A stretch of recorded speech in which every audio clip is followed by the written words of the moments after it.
ಉಪಚುನಾವಣೆಗಳು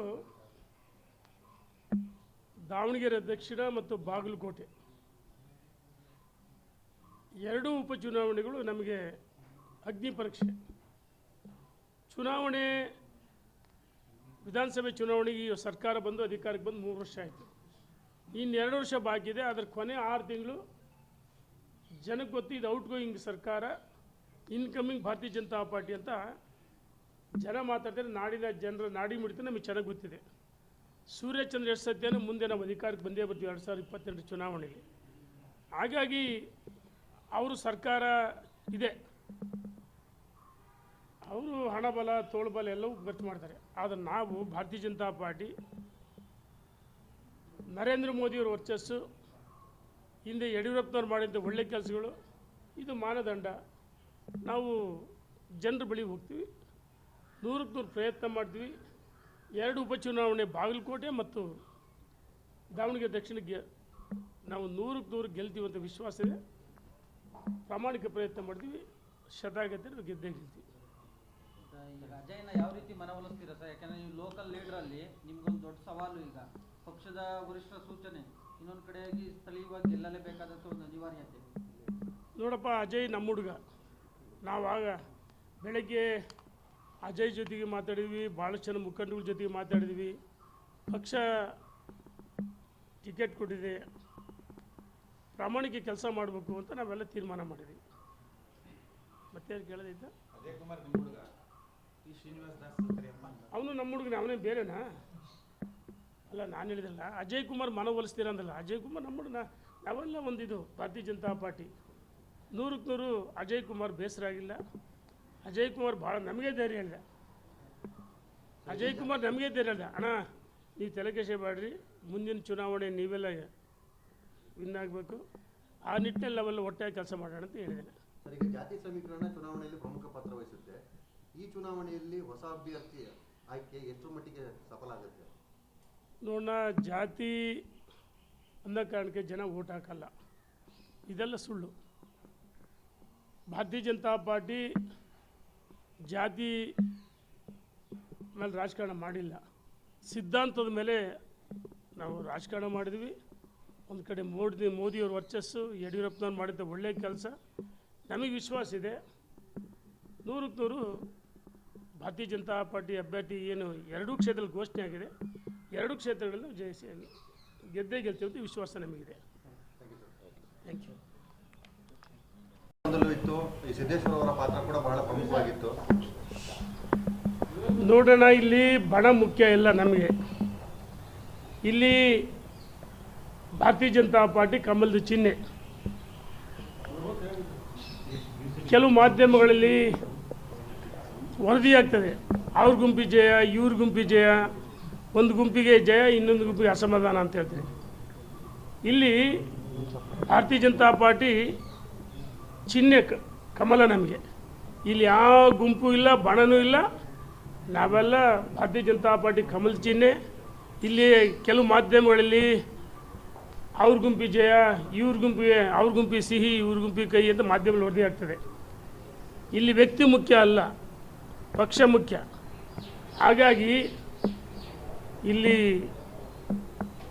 ಸಿಹಿ ಕಹಿ ಯಾವುದು ಮುಖ್ಯ ಅಲ್ಲ.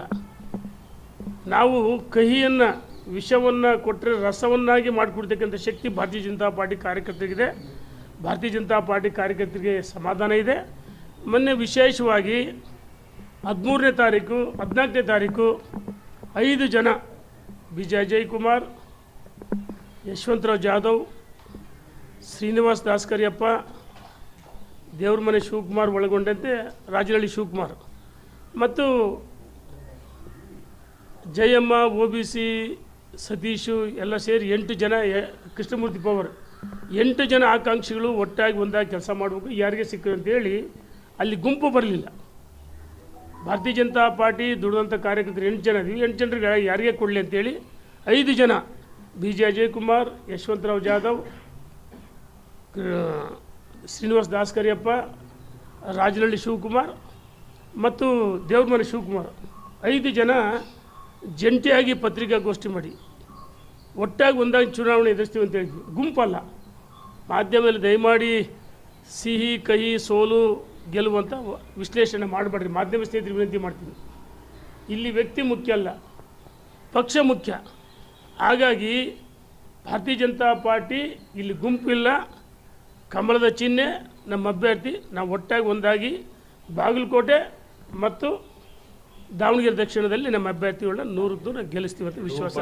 ಎರಡೂ ಬಣಗಳಲ್ಲಿರುವಂತ ನಾಯಕರ ಇನ್ಫ್ಲೂಯೆನ್ಸ್ ಅನ್ನ, ಪವರ್ ಅನ್ನ ಕಡಿಮೆ ಮಾಡಿ ಹೊಸ ನಾಯಕನನ್ನ ಹುಟ್ಟಾಕಬೇಕು ಅನ್ನೋ ಕಾರಣದಿಂದ ಮತ್ತೊಬ್ಬ ಅಭ್ಯರ್ಥಿಯನ್ನ ಆಯ್ಕೆ ಮಾಡಿದ್ದಾರೆ.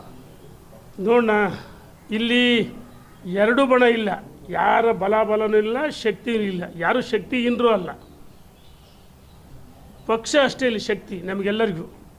ಭಾರತೀಯ ಜನತಾ ಪಾರ್ಟಿ ನಮಗೆ ತಾಯಿ ಸಮಾನ. ಎಲ್ಲ ಸ್ಥಾನಮಾನ ಕೊಟ್ಟಿದೆ. ನಾವು ಇವತ್ತು ಈ ಮಟ್ಟಕ್ಕೆ ಮಾಧ್ಯಮದ ಮಾತಾಡ್ತೀವಿ ಅಂದರೆ, ಜನ ನಮ್ಮನ್ನು ಐಡೆಂಟಿಫಿಕೇಷನ್ ಮಾಡ್ತಾರೆ ಅಂದರೆ ಭಾರತೀಯ ಜನತಾ ಪಾರ್ಟಿ ಕಮಲದ ಚಿಹ್ನೆ. ಶಾಸಕರಾಗಿ, ಸಚಿವರಾಗಿ ನಮ್ಮದೇ ಆದ ಹೆಜ್ಜೆ ಗುರುತುಗಳು ಕೆಲಸ ಮಾಡಿದ್ವಿ. ಹಾಗಾಗಿ ಜನ ನಮ್ಮನ್ನು ಗುರುಸ್ತಾರೆ ಅಂದರೆ ಭಾರತೀಯ ಜನತಾ ಪಾರ್ಟಿ ತಾಯಿ ಸಮಾನ. ಇಲ್ಲಿ ಶಕ್ತಿ, ಬಲಾಢ್ರು ಅದಿಲ್ಲ. BJP ಒಂದೇ ಕಮಲ ಚಿಹ್ನೆ.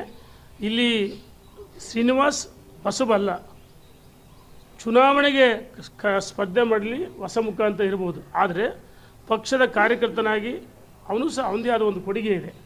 ಮತ್ತು ನಾವು ಹೇಳಿದ್ದಲ್ಲ, 8 ಜನರಲ್ಲಿ ಯಾರಿಗೆ ಕೊಟ್ಟರು ದುಡಿತೀವಿ ಅಂತ 5 ಜನ, ಜಯಮ್ಮ, ಕೃಷ್ಣಮೂರ್ತಿ ಪವರು, BM ಸತೀಶ್ ಇರಲಿಲ್ಲ. 5 ಜನ ಜಂಟಿಯಾಗಿ ಪತ್ರಿಕಾಗೋಷ್ಠಿ ಮಾಡಿ ನಾವೆಲ್ಲ ಒಂದೇ ಅಂತೇಳಿ ಪಕ್ಷದ ಕಾರ್ಯಕರ್ತರಿಗೆ, ನಾಯಕರಿಗೆ ಸಮಾನತ ರೀತಿಯಲ್ಲಿ ಒಟ್ಟಾಗಿ ನಾವೆಲ್ಲ ಮಾರ್ಗದರ್ಶನ ಮಾಡಿದ್ವಿ.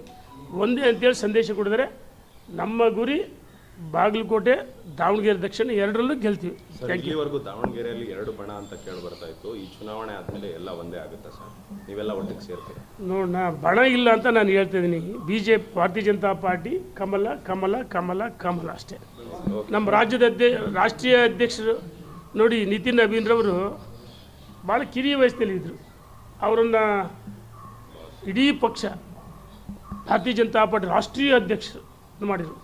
ಅತಿ ಕಿರಿಯ ವಯಸ್ಸು, 46 ವಯಸ್ಸು. ಪ್ರಧಾನಮಂತ್ರಿಗಳು ವಿಶ್ವ ಮೆಚ್ಚಿದ ನಾಯಕ. ಅವರೇನು ಹೇಳಿದರು?